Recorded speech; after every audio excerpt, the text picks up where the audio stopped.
high school, I had a parapsychology club, but I was also interested in UFOs and some other things too. And I was originally going to go to college for astronomy, astrophysics.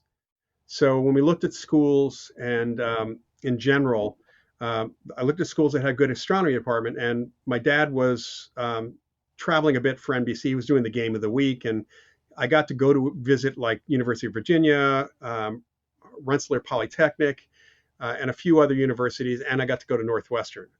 It happened that my dad was actually doing a ball game out there. So this was my junior year in high school.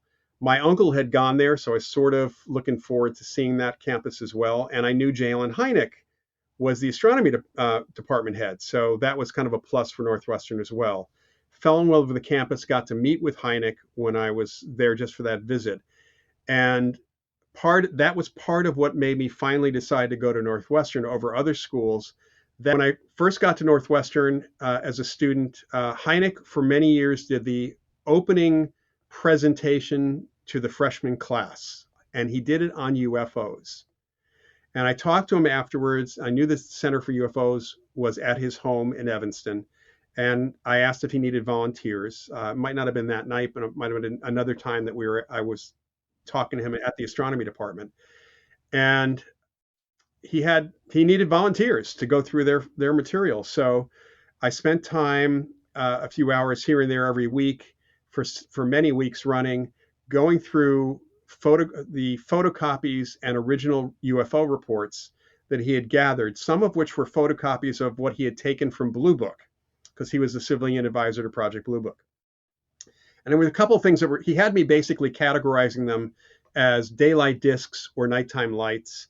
And then if I noticed anything really unusual about a report that was very, very different than others, to pull those out as well. It was really interesting to me to see that didn't matter who experienced or who saw the UFO, whether they were an Air Force pilot or a cop or a farmer or just a business person or a mother. The reports were pretty consistent across the board.